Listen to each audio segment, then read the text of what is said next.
I'm here at the Folsom Blvd Flea Market. It's about 11 a.m. or 10 a.m. in the morning, and oh my God, is it packed? Will I find something today? We're about to find out. Follow me.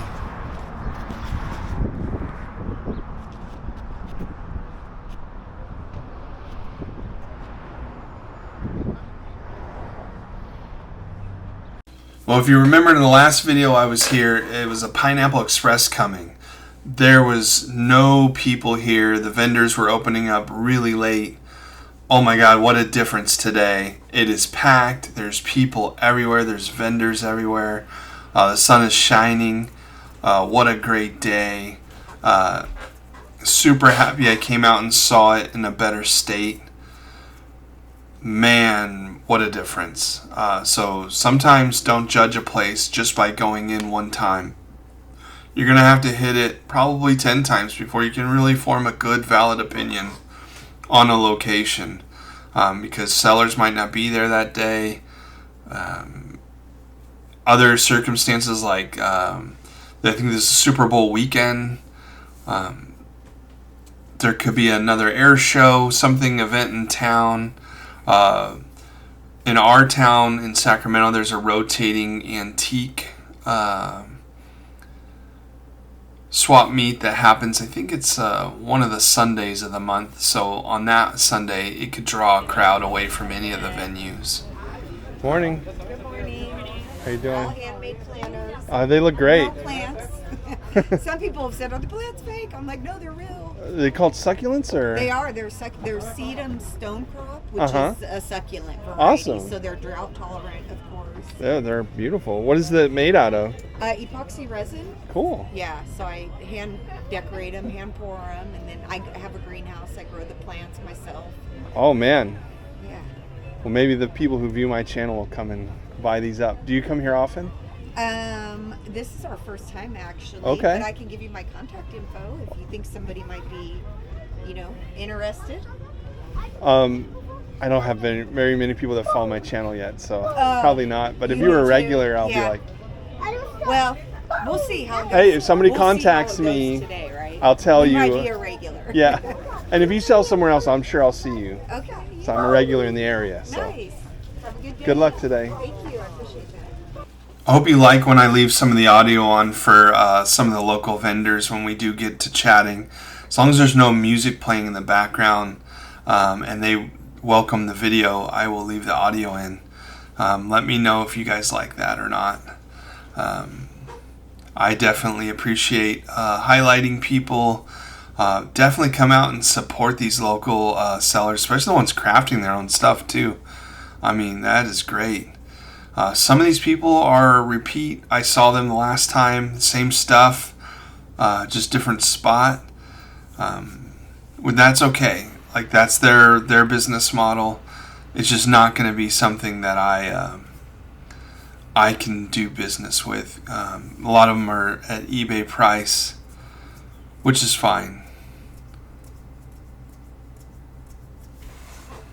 If you're new to my content, welcome. I try to take you through the venue on a reseller's journey. So what does it look like to come into a swap meet and try to find things to buy low, to sell high on eBay? Can you find a deal in a venue where people are selling just like you are at a higher price? Can I find those deals, the diamond in the rough? That's kind of the challenge or the goal. So we're being very strict about what we buy so that we can turn a profit by selling on eBay, who's going to take out 20% in fees. Can we still make some money? Let's go see what we can find. Well, and look who it is. One of our favorite vendors. Run into him again. Like he said, he's here every Saturday. He said he subscribed to my channel. And he said, keep doing what you're doing.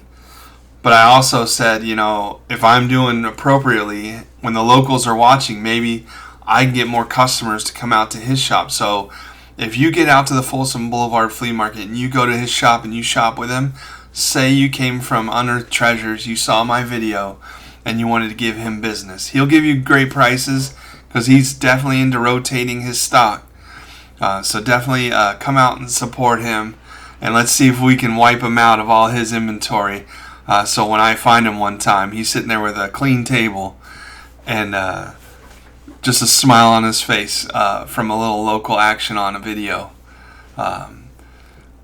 I know my goal is to sell everything I got on the table before the end of the day. And I know these guys, they carry their inventory with them, but it'd be cool to see them kind of get a really good day where they got to go find some more inventory. Oh my goodness, I realize I'm sitting in my squeaky chair. I apologize for that. I'm going to have to off that chair and get a new one. Got to find me a deal so that I can get into the new chair that doesn't squeak. My goodness. So I'm on a kitchen chair now. Turn around and I come over here and I find a bunch of records. That's exactly why we come. We want to find boxes of records that nobody's picked through. You never know when you're going to find. And this has got hip hop in it. It's looking promising. But start to look at the condition on these records. There's so much water damage. She said she sold 2 other boxes like this. And I was like, man, if they were in pristine condition versus this box looks like it was in the sprinklers, I would have loved to have found 2 boxes of hip hop R&B type records. I end up passing. Would you guys pick this up? Is anybody an experienced record buyer that would buy records that are water damaged on the outside just to keep, if the records were good on the inside?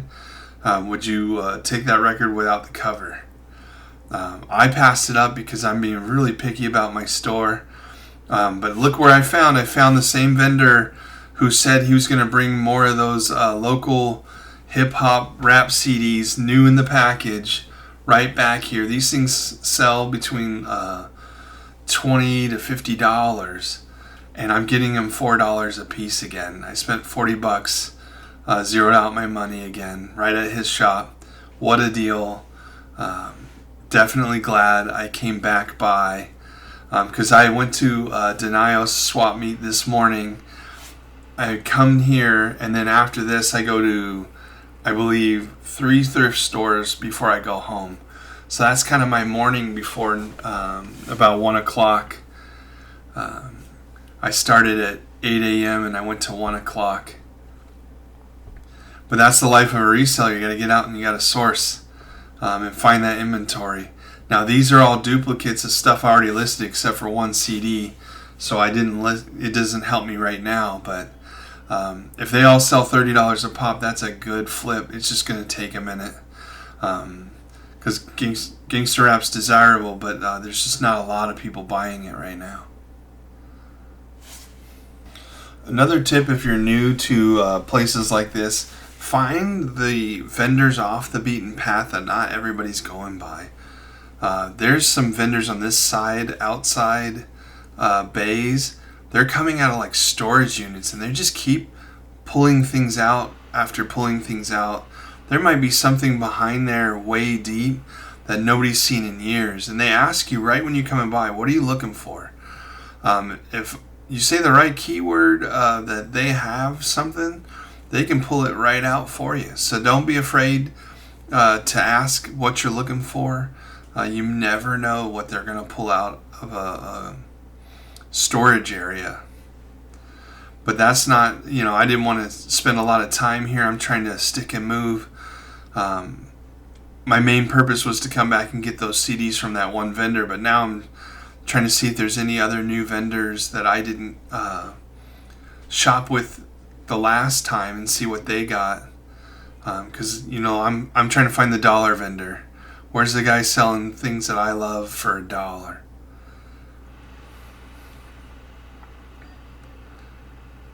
This is interesting. This is like a race suit, and then next door is they got a bunch of clothes that are potential. So let's look through them. Super Bowl champions t-shirt. When I was brand new, I'd look up each individual shirt to see its value. Now I'm starting to get a little bit more honed where if something looks like a recreation or not original, or really modern, t-shirts don't sell for that much. That first t-shirt with the Steelers Super Bowl ring shirt, that sells for around $13 on eBay, and they were charging $10 for the shirts up here. So there's 2 Harley-Davidson shirts, $10 each. I'd probably buy around the $5 range, because I think I could sell Harley-Davidson shirts for around $20, but I would probably have to take an offer and they'd sell more in the $15 range. So unless they're really super old with a crazy cool print. So I'm not trying to hold on, especially to local Harley. We're going to find a lot of local Harley around here. But I don't know how many local Harley buyers there are. I have a couple Harley-Davidson shirts from local that aren't selling in my store right now. And I've had them for 2 years. So you got to have the right shirt with the right look that matches the buyer's demand. The other side of this booth, there's some more shirts. This is where it starts to get a little more interesting. There was some better stuff on this side, but I'm not sure if I want to buy it. The prices are okay at this booth. Like, I would personally shop here if I was looking for me. For resale, it was kind of getting close to like, I couldn't double my money here, but I could get a profit, which is not the formula I'm looking for. I'm trying to more than double my money. This jacket keeps falling down while I'm trying to look at this Mickey pullover here. He eventually does take it. The Mickey pullover, I want to say he wanted $15 for this. I didn't think I could get much over $25. So I thought about it, but I ended up passing and not coming back for that. Even though I told him I was going to think about it. Just not what I'm looking for. I do run into something cool here, but he wanted a lot of money for it. Yeah, that's it right there. A Captain Jack Sparrow Disney jersey. I can't remember. I think he wanted like $30 or $40 for it. But it is so cool. I'd totally wear that. Well, we're allowed to window shop. Just can't buy it. Don't want to spend all our money. We want to buy things that we can sell, buy low and sell high. Don't lock all our money into something that's a slow seller, that's a hard sell for not a lot of profit. I'm looking for flaws. I'm looking for reasons to walk away from this thing already. It's on the cusp of affordable enough. It just didn't feel like quality. It felt a lot like real Disney.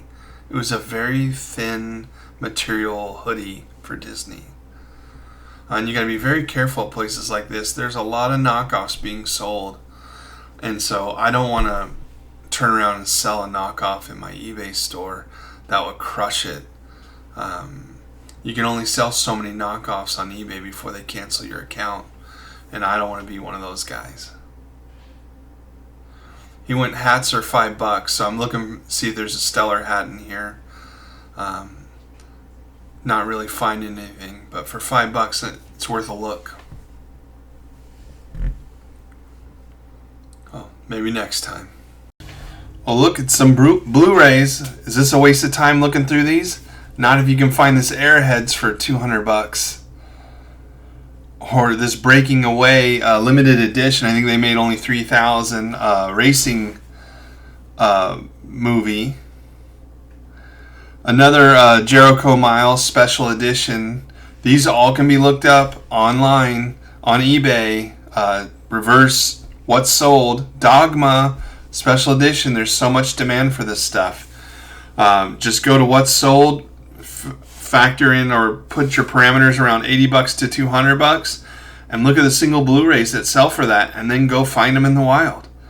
Anybody can do it. It's definitely your ability to research and go find things in the wild gives you another chance to make some really good money per hour out here if you can find that stuff. You just got to be able to see it.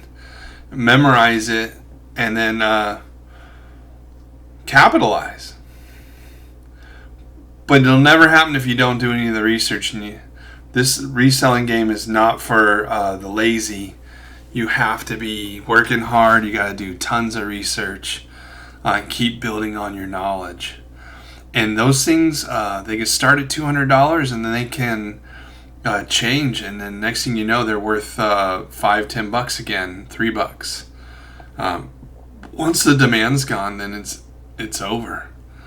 Lots of different kinds of resellers out today. I'm going to fast forward because there's not much that I'm interested in most of these. Some of them were the same as last time I saw them.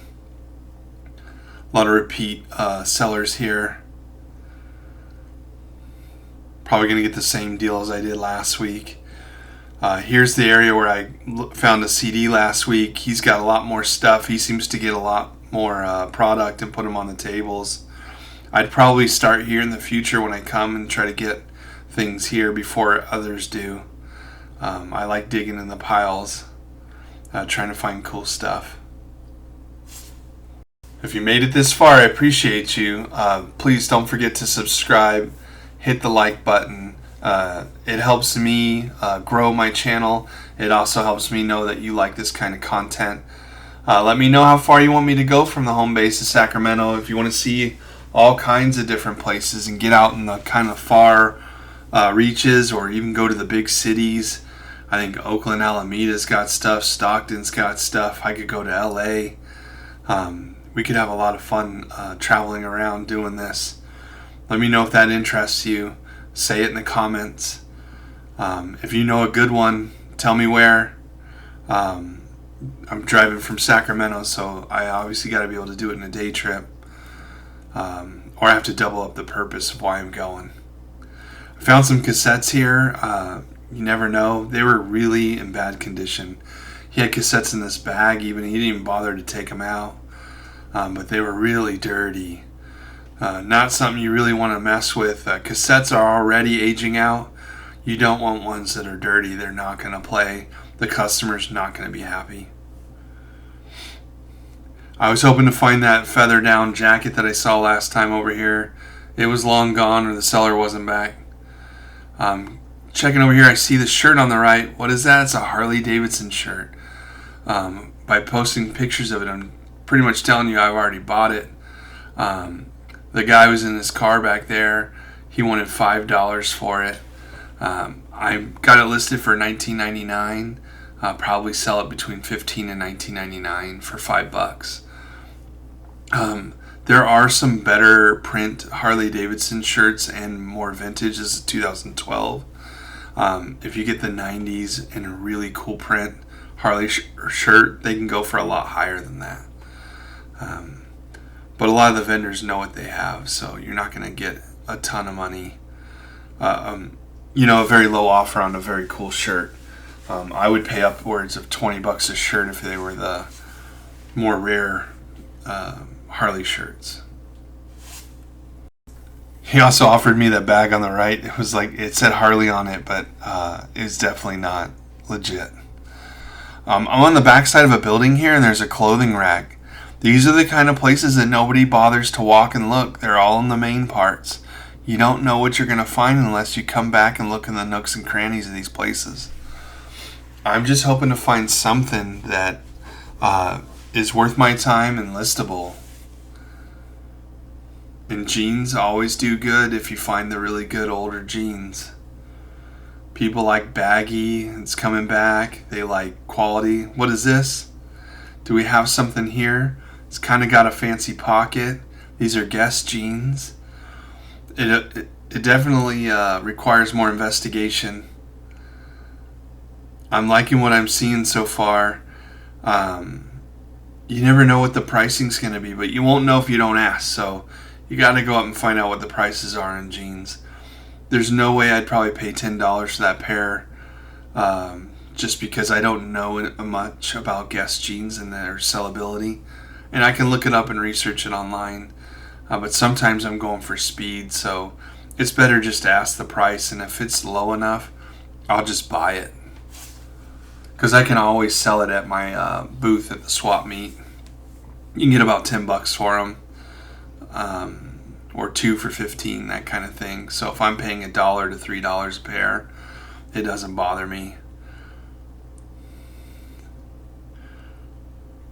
The owner to the rack outside's these people here in the shop. I end up turning off my camera when I go in, but I think I turn it on when I go back out. So they wanted $3 for this pair of Guess jeans. Would you have bought them? They're really nice. I think I listed it around $40. So let's hope that sells. Those are the kind of things that make the trip worthwhile. This is like a Chicano art and related store there on the right. They got a nice mural on the outside. So this is one of their nicer buildings near the front. Everybody, I guess you got to pay up to get in this building. They got shoe repair. I'll go check out some of the shops for you to see. This gentleman's got like a hat and jewelry shop. I don't really focus too much on hats anymore. If they fall in my lap, I will. For $1 I will, but I know he's not in business to sell his hats for $1. There's a cool stuffed animal toy store here. It's just packed. Also hiding from stuffed animals. They take forever to sell for me. I'm not trying to fill my garage full of stuffed animals. My daughter's already got her room full of stuffed animals. I can't add to the collection. Some interesting jacket potentials here. Just seeing if there's something great. Especially with toys, you get stuff like anime. But let me know if you guys, how do you even know if anime is legit? Unless it says like official like Naruto tag.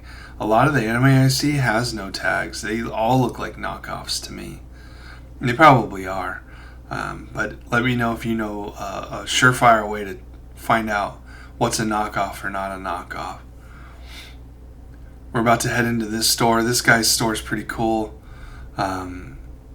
It was filled with a bunch of little homies. I don't know if you're familiar with that toy product, but there was a ton of little homies in here. Matchbox.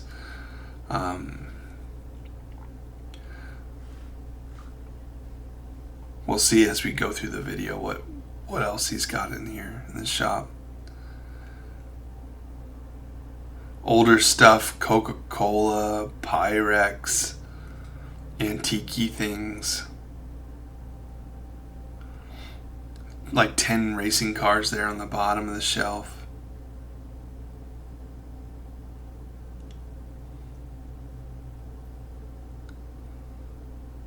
I'm not really into sourcing a lot of this stuff because it doesn't sell that well. So I don't want to spend all my time looking up each one and finding out they all just sell horribly. When I sell Pyrex, I really just sell on local Facebook Marketplace. There's collectors that'll come pretty quick and grab it from you if you price it right.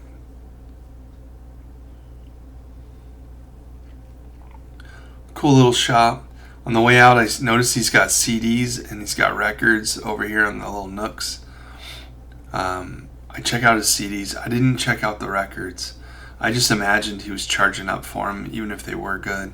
And they were kind of blocked. I didn't feel like trying to unblock them to check them out.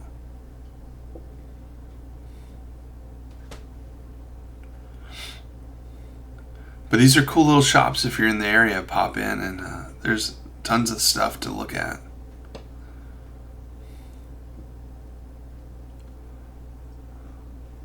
This is they call it the man cave, I guess. There's a lot of stuff for men in there.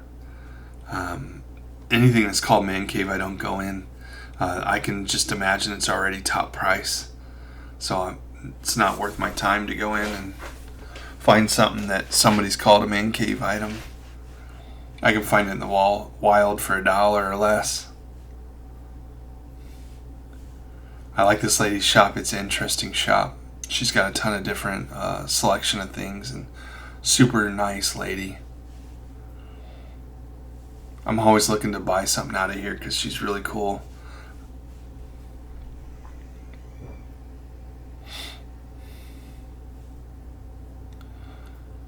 Some of the things they're higher priced in here, and some things are decently priced. So it's always worth a look to come in, because they might price 75% of their stuff higher than you're willing to pay.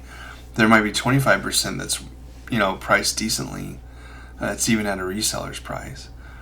So you can always do your research and find out each shop, assess it, whether you can afford to shop there. But she's got a cool little setup here.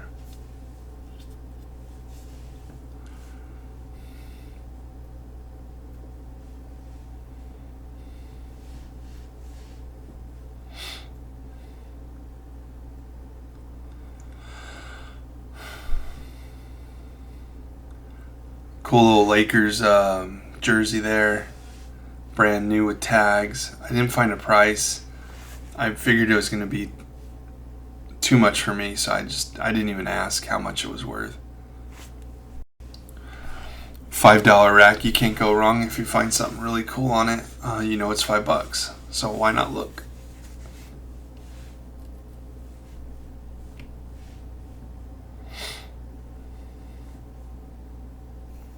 But no luck for me.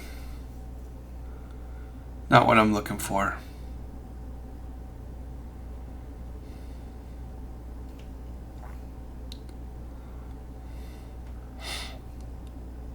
And I got some shoes.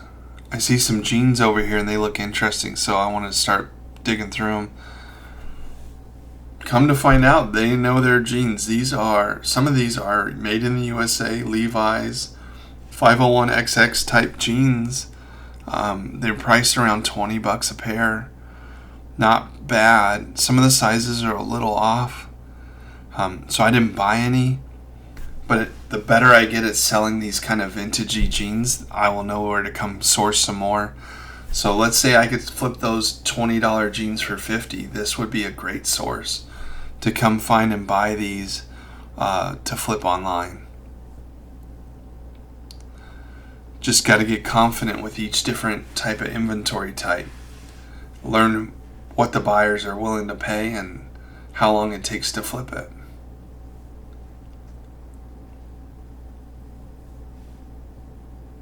These are the jeans I'm assessing whether I want to buy them or not.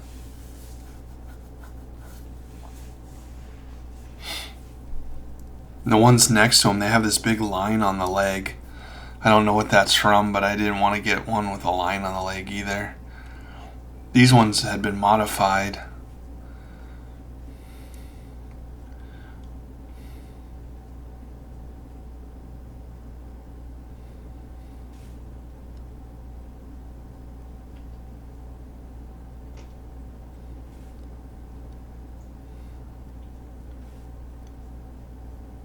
You can feel the difference in just touching the jeans. They're made differently. They're higher density than most jeans you have today.